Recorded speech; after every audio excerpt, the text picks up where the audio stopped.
سبحان الذي أسرى بعبده ليلا من المسجد الحرام إلى المسجد الأقصى الذي باركنا حوله لنريه من آياتنا إنه هو السميع البصير. صدق الله مولانا العظيم. إن الله وملائكته يصلون على النبي يا أيها الذين آمنوا صلوا عليه وسلموا تسليما. الصلاة والسلام عليك يا رسول الله وعلى آلك وصحبك يا جزاك. الصلاة والسلام عليك يا رسول الله وعلى آلك وأصحابك يا حبیب اللہ.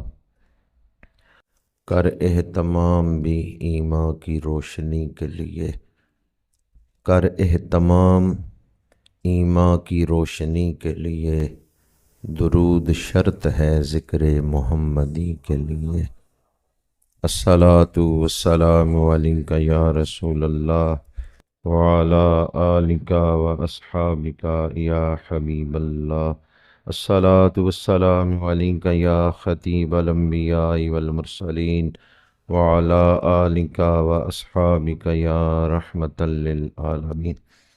برادران اسلام، اللہ پاک کا شکر ہے جس نے ہمیں جمعۃ المبارک کی برکتوں سے مستفید ہونے کا یہ موقع عطا فرمایا ہے. دعا ہے کہ خالق کائنات آج کے دن نازل ہونے والی رحمتیں ہم سب کو عطا فرمائے. ماہ رجب المرجب ہے اور آج 28 تاریخ ہے ماہ رجب کی.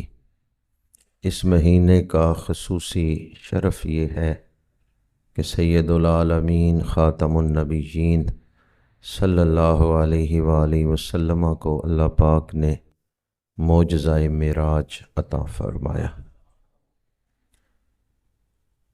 اور اس کو اللہ پاک نے قرآن مجید میں 2 مقامات پر بیان فرمایا ہے، سورہ بنی اسرائیل میں اور سورہ والنجم میں.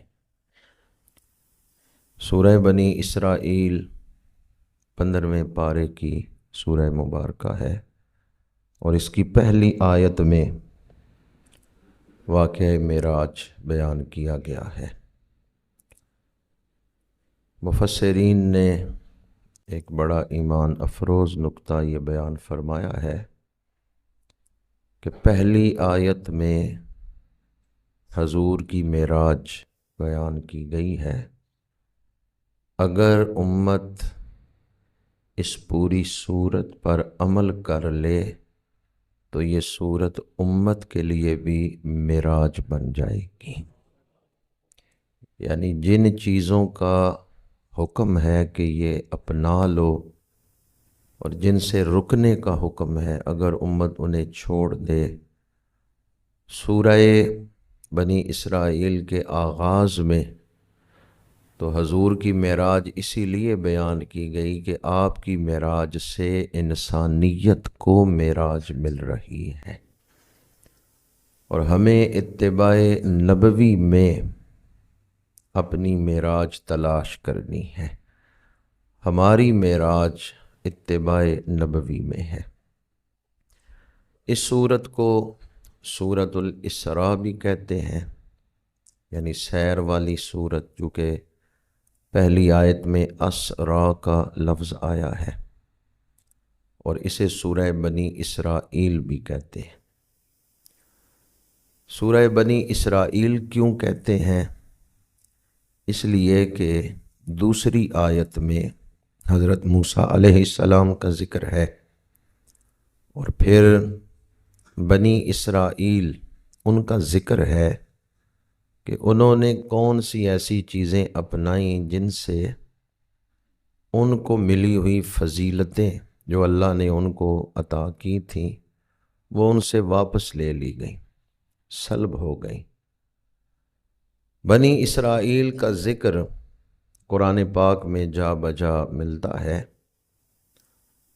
بالخصوص پہلے پارے میں بھی اللہ کریم نے یہودیوں کا ذکر کیا ہے اور بنی اسرائیل کے وہ اعمال بیان کیے ہیں جو اعمال ان کی بربادی اور تباہی کا اور سلب انعام کا باعث بنے ہیں۔ کیوں انہیں بیان کیا؟ تاکہ آخری امت رسول اللہ کی امت ان اعمال سے اور ان کاموں سے اپنے آپ کو بچائے۔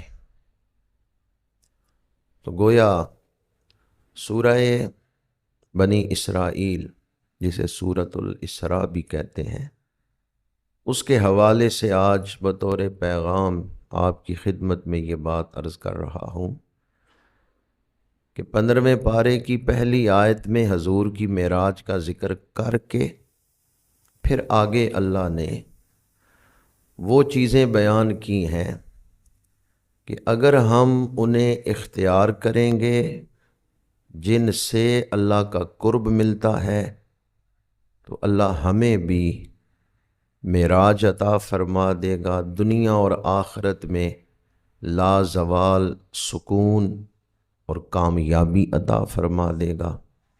اور اگر ہم نے ناشکری کی اور اللہ کی نعمتوں کی ناقدری کی، ان کا ناجائز استعمال کیا، تو پھر اللہ تعالیٰ کی بارگاہ سے محرومی اور دنیا و آخرت کی رسوائی وہ مقدر بن جائے گی۔ تو دونوں چیزیں ہمیں پیش نظر رکھنی ہے۔ سورہ بنی اسرائیل میں سب سے پہلے تو معراج کا ذکر کرتے ہوئے حضور کی ابدیت کا ذکر ہے، بندگی کا ذکر ہے۔ سبحان الذی اسری بعبدہ، پاک ہے، پاکی ہے اس ذات کے لیے جو اپنے بندے کو راتوں رات لے گیا، جس نے سیر کرائی اپنے بندہ کامل کو۔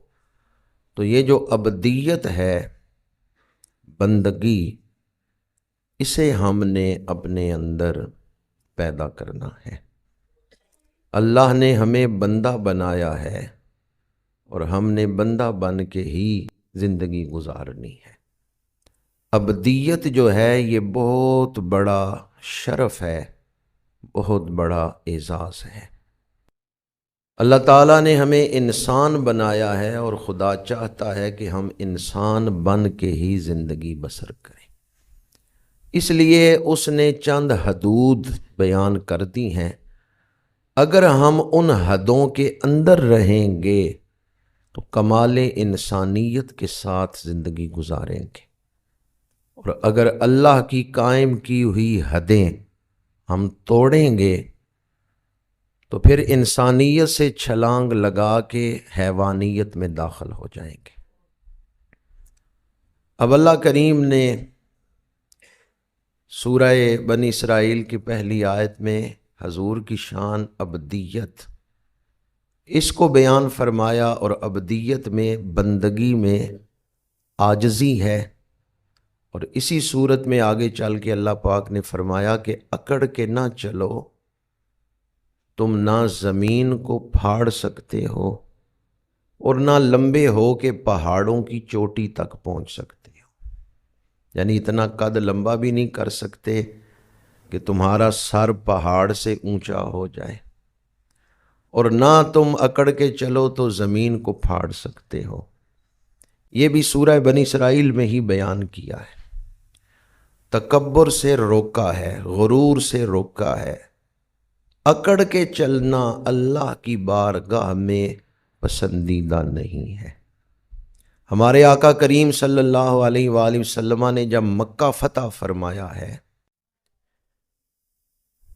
بڑی عظیم الشان فتح ہے جو اللہ نے حضور کو عطا فرمائی ہے۔ وہ لوگ جو راستے میں کانٹے بچھاتے تھے آج غلام بن کے سر جھکا کے کھڑے ہیں، پر میرے آقا کریم صلی اللہ علیہ وآلہ وسلم نے اس وقت مکے میں داخلہ، فاتحانہ شان کے ساتھ داخلہ کس انداز میں پسند فرمایا ہے؟ آپ سواری کی پشت پہ بیٹھے ہیں اور آپ کا سر اقدس جھکا ہوا۔ ایک صحابی نے اپنی سواری قریب کی اور عرض کیا، یا رسول اللہ صلی اللہ علیہ وسلم، آپ نے اتنا سر اقدس کیوں جھکا رکھا ہے کہ آپ کا سر اقدس اونٹنی کی کوہان سے ٹکرا رہا ہے؟ تو میرے آقا کریم نے فرمایا، میرے رب کو عاجزی پسند ہے، اللہ کریم کو عاجزی پسند ہے، اور اللہ کے محبوب نے بھی عاجزی اختیار فرمائی۔ ایک اعرابی مدینہ منورہ آیا اور دفعتاً حضور کے سامنے، اچانک حضور کے سامنے آیا، تو جب حضور کی زیارت کی تو کانپنے لگا، آپ کا روب اس پہ طاری ہو گیا۔ تو آپ نے فرمایا، کیوں کانپ رہے ہو؟ اب یہ عاجزی اور انتہائی عاجزی کرتے ہوئے حضور نے اسے اس کیفیت سے نکالنے کے لیے شفقت فرمائی ہے۔ آپ نے فرمایا کہ روٹی کا خشک ٹکڑا میری والدہ چباتی تھی، تو تم کیوں کانپ رہے ہو، تم کیوں لرز رہے ہو؟ میرے آقا کریم نے عاجزی کا اظہار فرمایا۔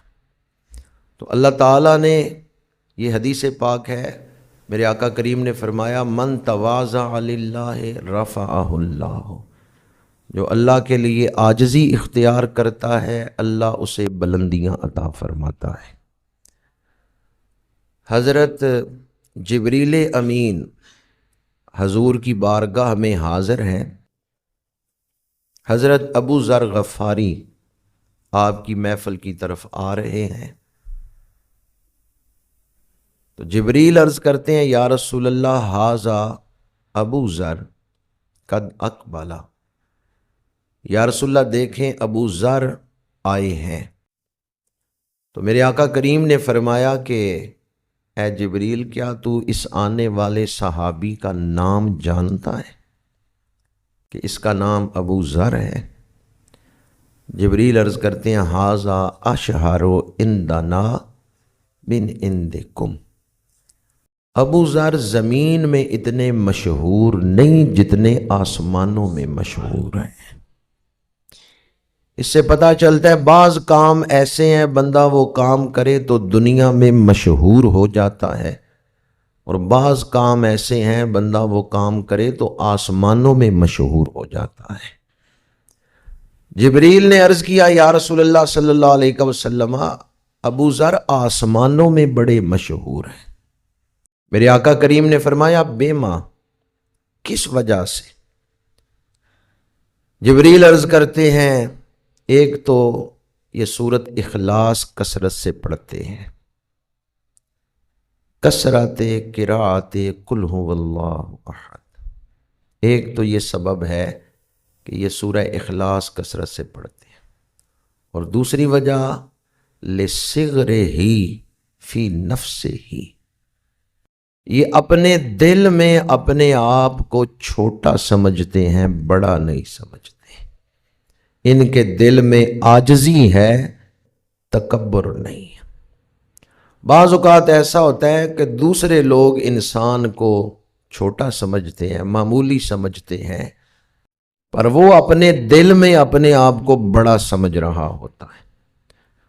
اور بعض اوقات ایسا ہوتا ہے کہ بندہ اپنے دل میں اپنے آپ کو چھوٹا سمجھتا ہے، لیکن دوسرے اس کو بڑا سمجھتے ہیں۔ تو جبریل نے عرض کیا، یا رسول اللہ صلی اللہ علیہ وسلم، جناب ابو ذر کے دل میں عاجزی ہے، تکبر نہیں ہے، اس عاجزی کی وجہ سے فرشتے ان سے محبت کرتے ہیں۔ تو آدمی ویسے خام خواہی اپنے آپ کو بڑا سمجھتا رہے تو اس کا کیا فائدہ ہے؟ تو پھر عزت کس میں ہے؟ عاجزی میں، اور احتیاط کس میں ہے؟ عاجزی میں۔ بندگی کس میں ہے؟ عاجزی میں ہے۔ کبریائی اللہ کی شان ہے، عظمت و کبریائی یہ اللہ کی شان ہے، اور اگر کوئی بندہ اللہ سے اس کی کبریائی کی چادر اتارنا چاہے، یہ حدیث پاک ہے، تو وہ بندہ رسوا ہوگا۔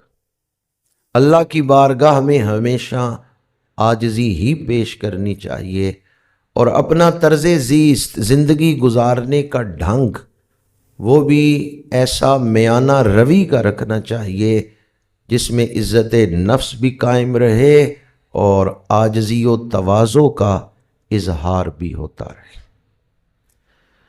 اس کے لیے شریعت مطہرہ نے طبیعت میں پاکیزگی اور بندگی کو راسخ کرنے کے لیے ہمارے اوپر پنجگانہ نماز فرض کی ہے۔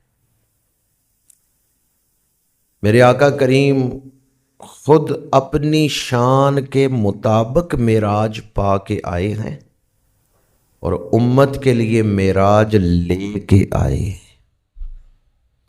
خود جو معراج پائی ہے وہ اپنی شان کے مطابق، لیکن امت کے لیے امت کی استطاعت کے مطابق، استعداد کے مطابق معراج لے کے حضور آئے ہیں۔ تو کون سی چیز لے کے آئے ہیں حضور جو امت کے لیے معراج ہے؟ نماز۔ 50 نمازیں لے کر حضور آ رہے ہیں۔ راستے میں حضرت جناب موسیٰ علیہ السلام چھٹے آسمان پہ کھڑے ہیں۔ یہ حدیث پاک مسلم شریف میں ہے، صحاح ستہ کی حدیث پاک ہے۔ جبریل امین نے عرض کیا، یا رسول اللہ صلی اللہ علیہ وسلم، اللہ تعالیٰ نے کوئی تحفہ دے کے بھیجا ہے؟ تو آپ نے فرمایا 50 نمازوں کا تحفہ دے کے بھیجا ہے۔ حدیث آپ نے 12 مرتبہ سنی ہوگی۔ حضرت جناب موسیٰ نے عرض کیا، یا رسول اللہ 50 نمازیں امت کے لیے ادا کرنا مشکل ہے، آپ واپس جائیں، کم کروائیں۔ 9 دفعہ حضور گئے ہیں، 45 معاف ہوئی، 5 رہ گئی۔ اب یہاں ایک سوال تو یہ ہے کہ جب اللہ کے علم میں ہے میں نے 5 ہی فرض کرنی ہے، تو پھر پہلے 50 کیوں دے کے بھیجا تھا؟ حکیم کا فعل حکمت سے خالی نہیں۔ ایک حکمت تو یہ تھی کہ اللہ تعالیٰ اپنے محبوب کی شانوں کو ظاہر کرنا چاہتا تھا، چونکہ جب حضور بار بار جائیں گے، عرض کریں گے، اللہ تعالیٰ قبول فرمائے گا، شانیں ظاہر ہوں گی۔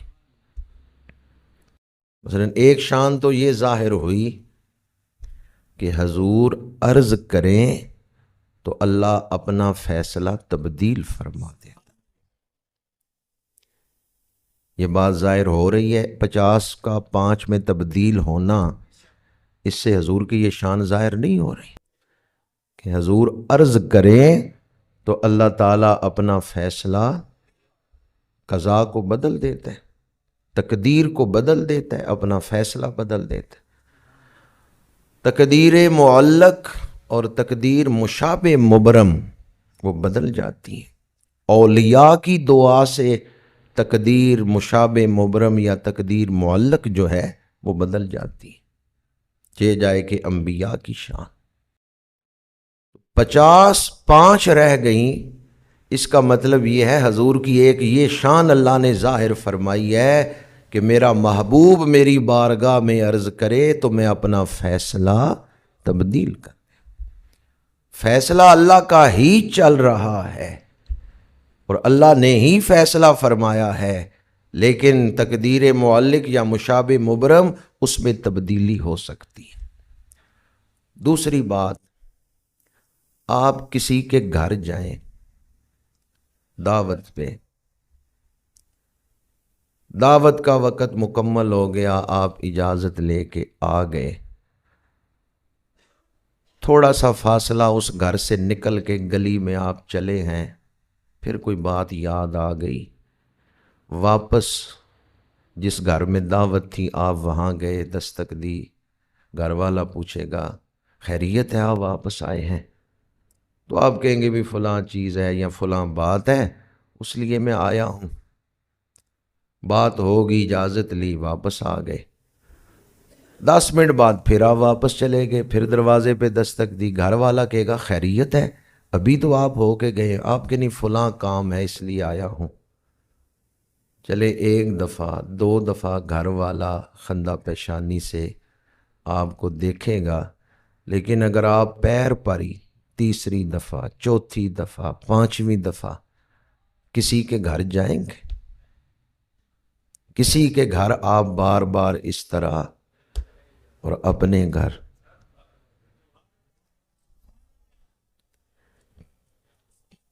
محض کسی کے گھر دعوت پہ گئے ہوئے ہوں تو بار بار اس طرح، ایک بار اجازت لے کے آئے پھر گئے، پھر آئے پھر گئے، تو 2 3 دفعہ تو کوئی مسئلہ نہیں ہوگا، لیکن بار بار جاتے ہوئے آپ پریشان ہوں گے۔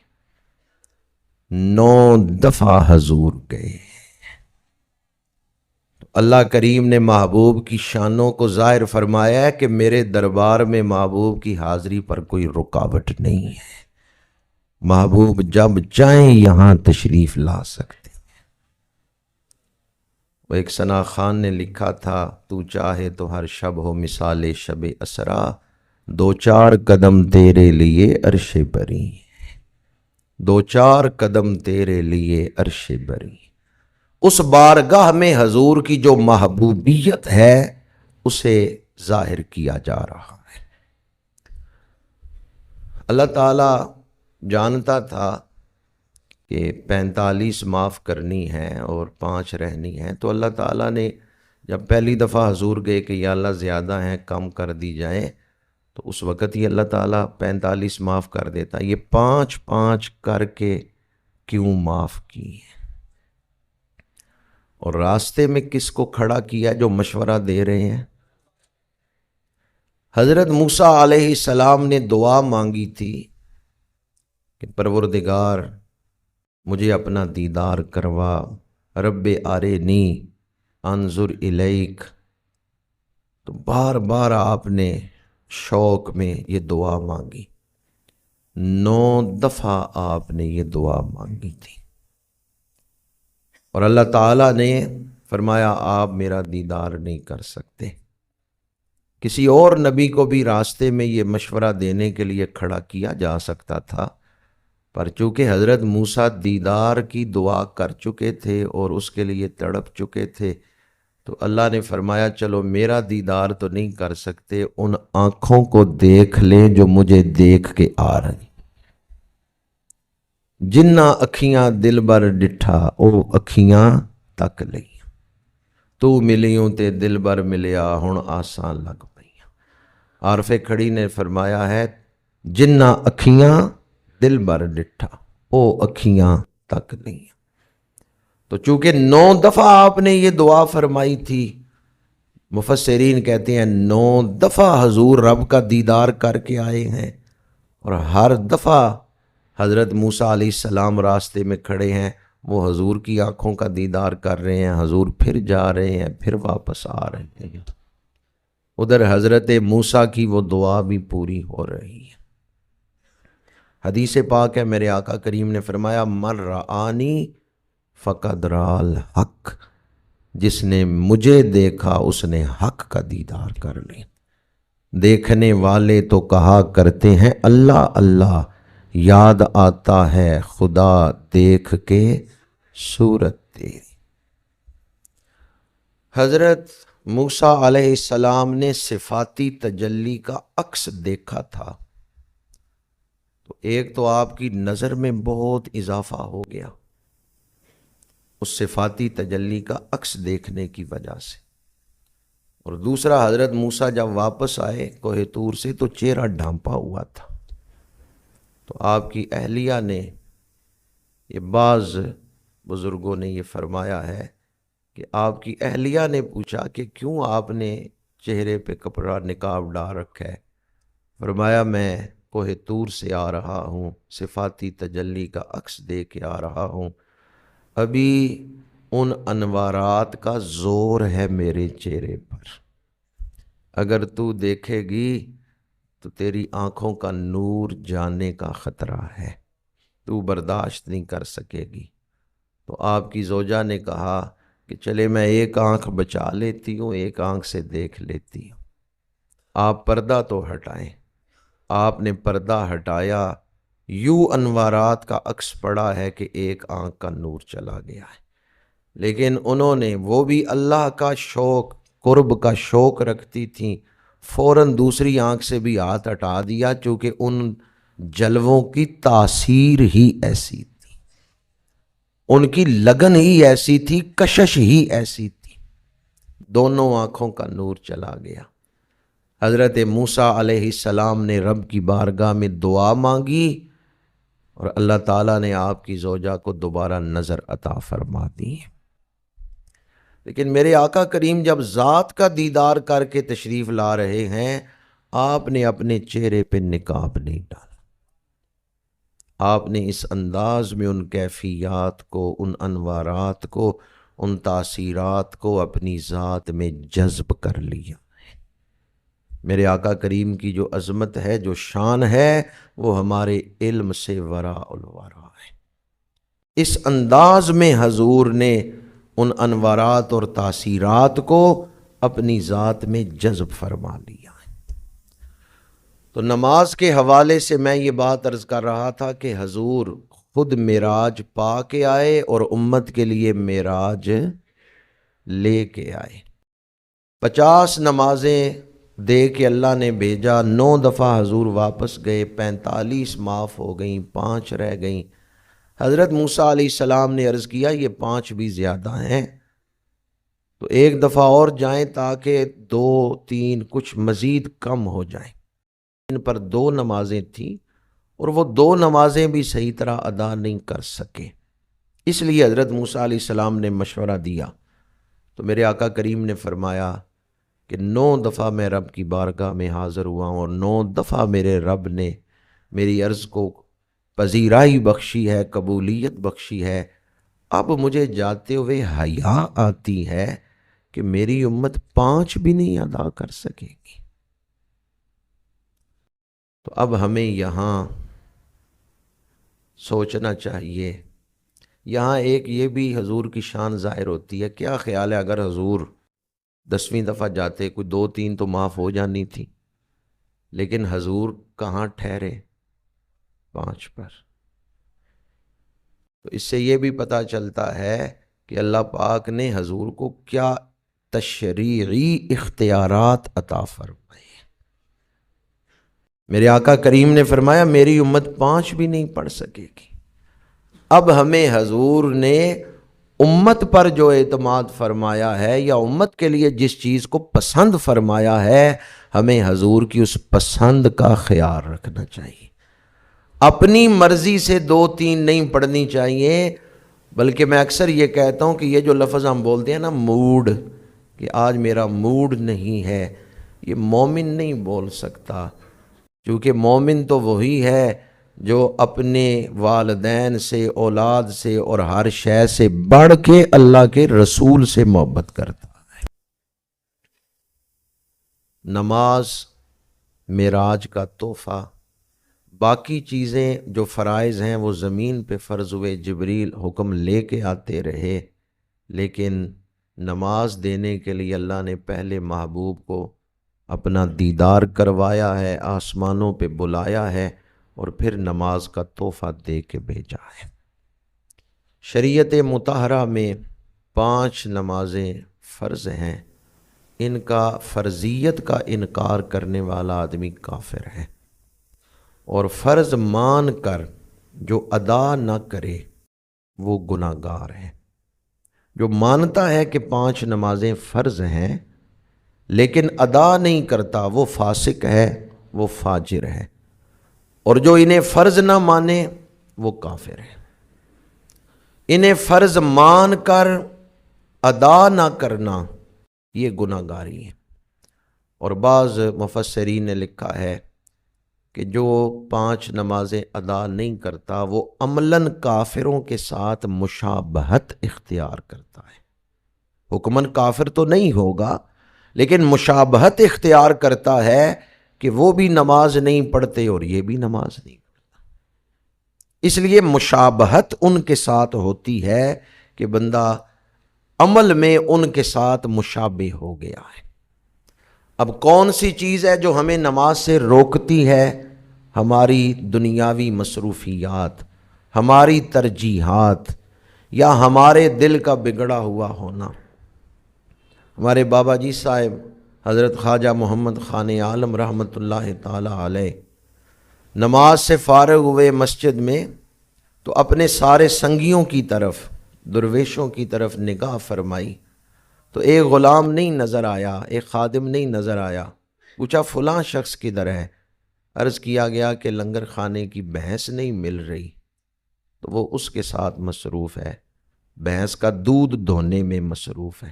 بھینس کا ملنا سمجھتے ہیں نا، دودھ نہیں دے رہی، تو اس وجہ سے وہ نماز میں نہیں آیا۔ تو آپ نے فرمایا جا نہیں مجھے بندے نو رب کولوں دور کر چھڑے آئی، جا نہیں مجھے بندے نو اپنے رب کولوں دور کر دیتا ہی۔ پھر آپ نے فرمایا کہ ہمیں ایسی بھینس کی ضرورت نہیں ہے جو بندے کو رب سے دور کرتی ہے، اسے لنگر خانے سے نکال دیا جائے گا۔ یہ سبب بن گئی کہ با جماعت نماز نہیں اس نے ادا کی۔ اور یہ واقعہ بھی کثرت سے آپ کی سیرت میں بیان کیا گیا ہے، مختلف کتابوں میں لکھا ہوا ہے، آفتاب مشائخ وغیرہ میں، کہ گندم کی کٹائی کا موسم تھا تو آپ تشریف لائے، عصر کے قریب آپ آئے، مختلف گٹھڑیاں پڑی ہوئی تھیں گندم کی، تو کسی خادم نے عرض کیا کہ جو لوگ گندم کاٹ رہے تھے ان میں فلاں فلاں نے زور کی نماز نہیں پڑھی۔ تو حضرت بابا جی صاحب نے فرمایا کہ وہ گٹھڑیاں جو بے نمازیوں نے کاٹی ہیں ان کو الگ کر سکتے ہو؟ انہوں نے کہا جی نہیں، وہ تو ساری گندم اکٹھی پڑی ہوئی ہے۔ تو آپ نے فرمایا یہ گندم پھر ہم لنگر خانے میں نہیں لے کے جائیں گے جو بے نمازوں نے کاٹی ہے، کہیں اس کی نحوست سے اہل ذکر کی کیفیت پر نحوست نہ طاری ہو جائے۔ کبھی ہمارے مشائخ کا یہ معیار تھا نماز کی پابندی کے حوالے سے کہ اگر بے نمازی نے گندم کاٹی ہے تو اس کی نحوست ہوگی، اس کی بے برکتی ہوگی۔ جب ماں تہجد گزار تھی تو پھر بیٹے بھی شیخ عبد القادر جیلانی جیسے پیدا ہو رہے تھے۔ جب ماں بیٹے کو گود میں لے کے قرآن پڑھ رہی ہے تو پھر بیٹا بھی خواجہ قطب الدین بختیار کاکی جیسا پیدا ہو رہا ہے، جو ماں کی گود سے ہی پہلے 15 پارے حفظ کر کے استاد کے پاس جا رہے ہیں۔ تو جب نماز کا یہ اہتمام گھروں میں تھا، گھروں میں دینی ماحول تھا، جب نماز کا یہ اہتمام تھا تو نمازیوں کے کام کی برکت، ان کے اعمال کی برکت سے معاشرے میں خیر تھی، امن تھا، سکون تھا، گھروں میں امن اور سکون تھا۔ آج افراتفری کو دیکھ کر جب ہم پریشانی سے دعائیں مانگتے ہیں، جب میں کہتا ہوں الہی میرا حال دیکھ، حکم ہوتا ہے تو اپنا نامہ اعمال دیکھ۔ جب میں کہتا ہوں الہی میرا حال دیکھ، حکم ہوتا ہے تو اپنا نامہ اعمال دیکھ۔ انسان خود اپنے لیے نقصان کے فیصلے کرتا ہے۔ میں نے شروع میں عرض کیا کہ سورہ بنی اسرائیل کو پڑھیں تو یہ آپ کو انسانیت کی معراج تک لے جائے گی، اور اب جو میں آپ کی خدمت میں عرض کر رہا ہوں اپنے اعمال کی تاثیر کے حوالے سے، تو اسی سورہ مبارکہ جس میں معراج کا ذکر ہے، اسی سورہ مبارکہ میں ہے کہ اللہ کریم نے ہر انسان کا اعمال نامہ اس کے گلے میں لٹکا رکھا ہے۔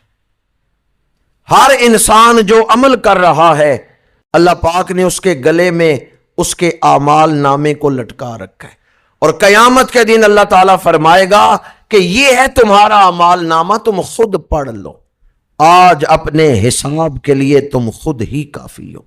وَكُلَّ إِنسَانٍ أَلْزَمْنَاهُ طَائِرَهُ فِي عُنُقِهِ وَنُخْرِجُ لَهُ يَوْمَ الْقِيَامَةِ كِتَابًا يَلْقَاهُ مَنشُورًا۔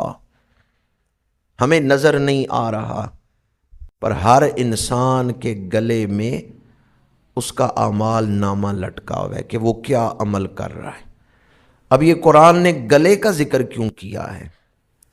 فی اونوں کے ہی، اس کی گردن میں ہم نے لٹکا دیا ہے۔ بعض مفسرین کہتے ہیں کہ مختلف زبانوں میں یہ لفظ بولا جاتا ہے کہ فلانی چیز تے میرے گلے ہی پہ گئی ہے۔ گلے پڑنے کا مطلب کہ چمٹ گئی ہے، اس کو اپنے آپ سے جدا کرنا مشکل ہو گیا۔ تو نامہ اعمال کا گلے میں لٹکانا، اس کا کیا مطلب ہے؟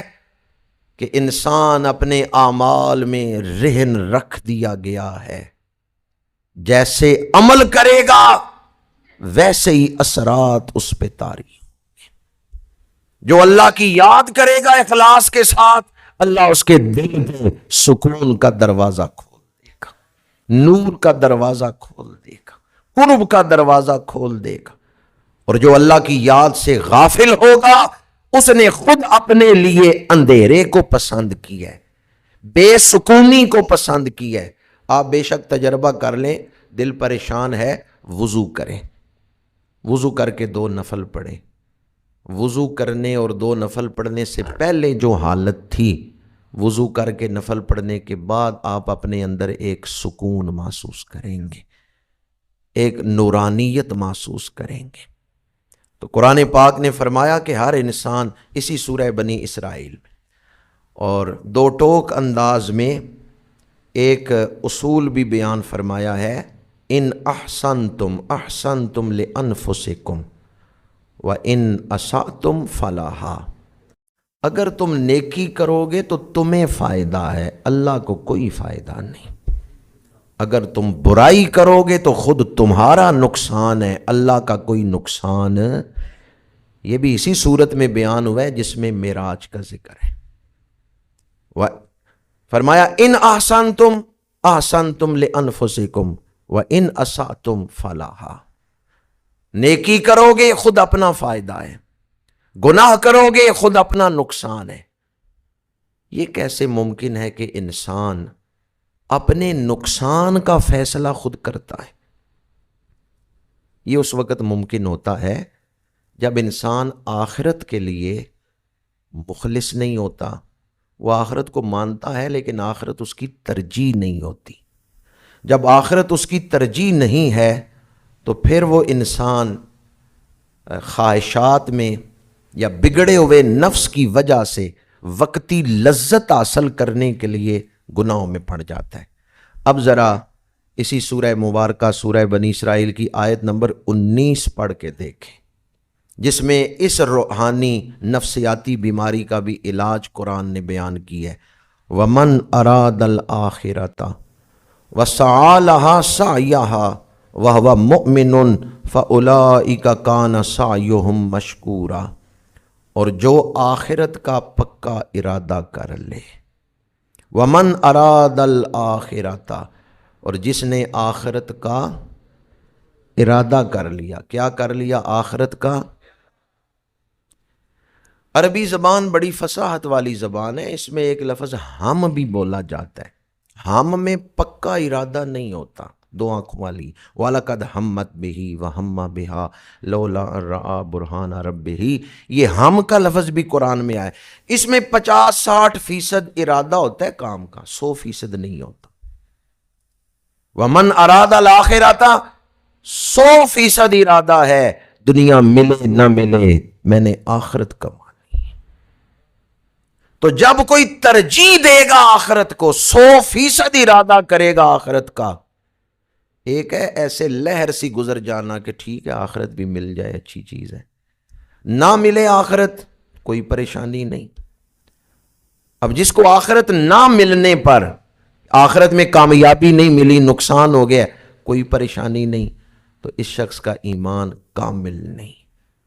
کامل ایمان والا وہ ہوگا، اعلیٰ درجے والا وہ ہوگا جو دنیا کا نقصان تو کر لے لیکن آخرت کا نقصان نہ کرے۔ وَمَنْ أَرَادَ الْآخِرَةَ، اور جس نے آخرت کا ارادہ کیا۔ ویسے کیا خیال ہے اگر آخرت پر ہمارا کامل ایمان ہوتا تو ہمارے یہ حالات ہوتے جو آج کل ہیں؟ زیادہ تشریح نہیں کر رہا، حالات آپ کے سامنے ہیں۔ حدیث پاک ہے قیامت کے دن، یہ ابھی نامہ اعمال کا ذکر ہو رہا تھا سورہ بنی اسرائیل کے حوالے سے ہی، اس کی آیت نمبر 14 ہے اقرا کتابک، اللہ فرمائے گا اپنے نامہ اعمال کو پڑھو۔ اس کی تفسیر میں قاضی ثناء اللہ پانی پتی رحمۃ اللہ علیہ نے ایک روایت لکھی ہے کہ ایک بندہ اپنا نامہ اعمال پڑھے گا تو عرض کرے گا یا اللہ میں نے تو فلاں نیکی کی تھی، فلاں نیکی کی تھی، میرے نامہ اعمال میں وہ نیکیاں تو کوئی نہیں لکھی ہوئی۔ تو اللہ فرمائے گا تو نے فلاں فلاں بندے کی غیبت بھی کی تھی، تیری نیکیاں اسے مل گئیں۔ اس وقت وہ ہاتھ ملے گا کہ نیکیاں کرنا ہی ضروری نہیں، انہیں بچانا بھی ضروری۔ آج کس طرح پوری قوم ہی غیبت میں پڑی ہوئی، فلاں اس طرح ہے، فلاں اس طرح ہے۔ دوسروں پر تبصرہ کرنے کے لیے ہم نے اپنی زبانوں کو کھلی چھٹی دی ہے، تو حدیث پاک ہے قیامت کے دن غیبت کرنے والے کے نامہ اعمال میں نیکیاں نہیں نظر آ رہی۔ وہ عرض کرے گا میں نے تو نیکیاں کی تھیں، اللہ فرمائے گا تو نے غیبت بھی کی تھی۔ حوالہ دوبارہ دے رہا ہوں، حضرت قاضی ثناء اللہ پانی پتی رحمۃ اللہ علیہ نے تفسیر مظہری میں یہ روایت نقل کی۔ اس وقت بندہ ہاتھ ملے گا۔ آج بولنا اچھا لگتا ہے، حشر کے دن پتہ چلے گا چپ رہنا اچھا تھا۔ آج بولنے سے دل خوش ہوتا ہے، بھی آؤ ذرا کوئی گپ شپ ہی لگاؤ، پھر کی حالات چل رہے۔ آج کل بولنا اچھا لگتا ہے، حشر کے دن پتہ چلے گا چپ رہنا اچھا تھا۔ اور آج بولنے سے فائدہ تھوڑا نقصان زیادہ ہو رہا ہے، اس دن پتہ چلے گا من صامت نجا، جو خاموش رہے وہ تو نجات پا گئے۔ اچھا بولنا چاہیے اور اسی طرح فائدے مند بات کرنی چاہیے۔ ایک مسئلہ بھی عرض کر رہا ہوں، بعض لوگ اپنی کوئی شان بیان کرنے کے لیے کہتے ہیں کہ اللہ کا فضل بیان کرنا چاہیے اس لیے میں یہ شان بیان کر رہا ہوں۔ فقہا نے لکھا ہے اگر اپنی کوئی شان بیان کرتے ہوئے دل میں تکبر آ رہا ہے تو پھر نہ بیان کرو۔ بعض لوگ کہتے ہیں اللہ کا فضل ہے اس لیے میں بیان کر رہا ہوں تحدیث نعمت کے لیے، پر تحدیث نعمت سے پہلے یہ دیکھ لو کہ میرے دل میں تکبر تو نہیں آ رہا۔ وہ ہستیاں جو اپنی شان خود بیان کرتی تھیں وہ تو بڑی پاک ہستیاں تھیں، وہ تو اعلیٰ شان والی تھیں۔ ہم جیسے گناہ گاروں کو چاہیے کہ اگر کوئی اللہ کا فضل بھی بیان کر رہے ہیں تو پہلے اپنے دل کی اصلاح کر لیں، عاجزی کے ساتھ بیان کریں، ورنہ زبان جو ہے یہ کئی کشتیوں کو کنارے کے قریب پہنچی ہوئی کشتیوں کو بھی ڈبو دیتی۔ ومن اراد الاخرۃ، جس نے آخرت کا ارادہ کیا، وسعی لہا سعیہا، اور اس کے لیے پوری کوشش کی۔ صرف ارادے سے ہی مل جائے گی یہ آخرت یا کوشش بھی کرنی ہوگی؟ ومن اراد الاخرۃ وسعی لہا سعیہا، جس نے آخرت کا پکا ارادہ کیا پھر پوری کوشش کی، وَهُوَ مُؤْمِنٌ، اس حال میں کہ وہ مومن ہے، فَأُولَئِكَ كَانَ سَعْيُهُمْ مَشْكُورًا، فرمایا یہ وہ لوگ ہیں جن کی کوشش کا پورا پورا بدلہ انہیں دیا جائے گا۔ اللہ تعالیٰ ان کی اس کوشش کو ضائع نہیں کرے گا۔ میں اپنی گفتگو کو آج اس پیغام پر ہی سمیٹتا ہوں۔ معراج شریف سے واپسی کے حوالے سے آج میں نے آپ کے سامنے یہ بات بیان کی ہے کہ سورہ بنی اسرائیل کی صرف پہلی آیت ہی نہ پڑھیں بلکہ اس پوری سورت کو پڑھیں تو پتہ چلتا ہے کہ کون سی چیزیں ہیں جو اللہ کے قرب کا باعث بناتی ہیں اور کون سی چیزیں ہیں جو اللہ سے دوری کا باعث بنتی ہیں۔ اس لیے ہمیں بنی اسرائیل کی ان عادات سے اپنے آپ کو بچانا ہوگا۔ بنی اسرائیل کی عادات کیا تھیں؟ تکبر کرنا، حسد کرنا، دوسروں کا برا سوچنا، اپنی برتری جتانا، یہ وہ چیزیں تھیں جنہوں نے بنی اسرائیل کو تباہ کر دیا۔